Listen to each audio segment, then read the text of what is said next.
from injury-prone centers to centers that are prone to injure others. Let's go to a trade with the Detroit Pistons, Gerald. Yeah, so this is one of the few where the Suns are getting a first-round pick back, and it's because they're getting Isaiah Stewart back for Grayson Allen. I don't know that the Pistons do this. I think they've got enough at the guard spot, to be honest with you, but I'd be interested to hear Steven's thoughts.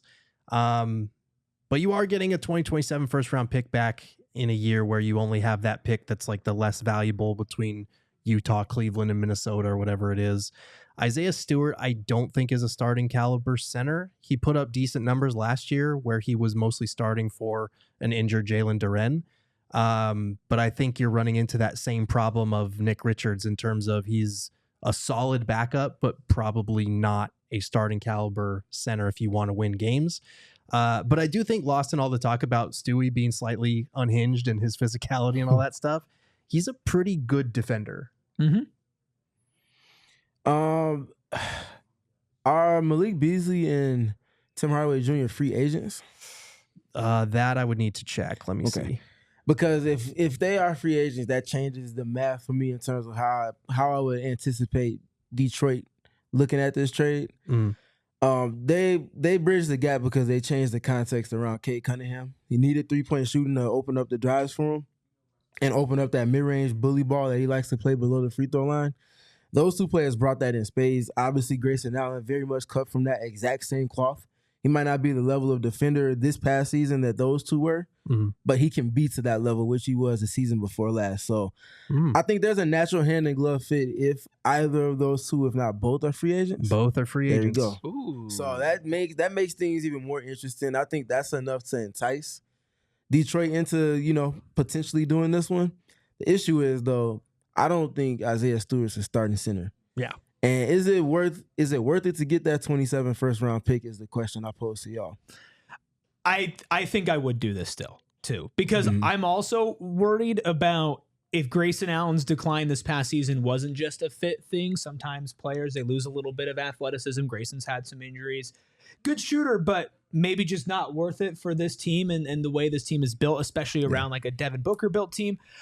A first round pick right now to either, again, package with something else and either move up in this year's draft, get another player, use it as a sweetener and not a Bradley Beal deal. I'm keeping that pick, not a Bradley Beal deal. Yeah. Stopping myself from saying that. Use a different pick. And Isaiah Stewart, listen, he's not a starting center, but I think he'd be the best center on the Suns right now, right? And it's okay, maybe you're not our long-term starter, but again, you're 3 years of control at a relatively decent price at a premium position for how we build our team. Now he's only 6'8", but who screams grit and grind and culture better than Isaiah Stewart, who is fit in that way in Detroit?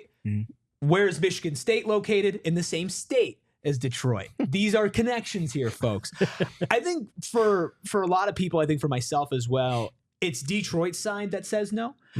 Now, one of the reasons why they might say yes is because it's time to pay the center that he filled in for. I think Jalen Duran's contract is coming up this summer. Luckily, we have an inside source with the Detroit Pistons on the show. Noah, how would you feel about a Grayson Allen for Isaiah Stewart and a first-round pick swap? I don't think Detroit says yes to this at all. I think that after Stewart's last season, just his presence in the paint, one of the best paint defenders in the entire league, really stepped it up. Really good contributor. I would rather see the Pistons get a first-round pick out of the deal, but that's just kind of where I'm at. But I really don't think Detroit would give him up. What if you don't get to re-sign Hardaway Jr. or Malik Beasley? Would that change your mind? Hardaway Jr., I feel like they could probably let go and be fine with it. But Malik Beasley, then maybe there's a little bit more of a conversation there. But Malik, I think, will also stay. Would you do it straight up? No picks? No. Okay. Even if you lost one of those two? Yeah. Okay. That's our Detroit Pistons inside source. Beef stew. I would like to do this trade, but of course it's more than a one-way street with trades. Anything else on Beef Stew before we take a break and then take a look at some forwards? One thing to bear in mind, I do think the money that's owed to him over these 3 years is a little bit inflated for what he actually brings in terms of he's making like $15 million a year for the next 3 seasons. but he is also 23 years old, which it seems like he's been in the league for a lot longer with how young he was when he was chasing LeBron James through a crowd of people. And you have a deterrent when you play Drew Eubanks or Luka Doncic. There you go. Yep.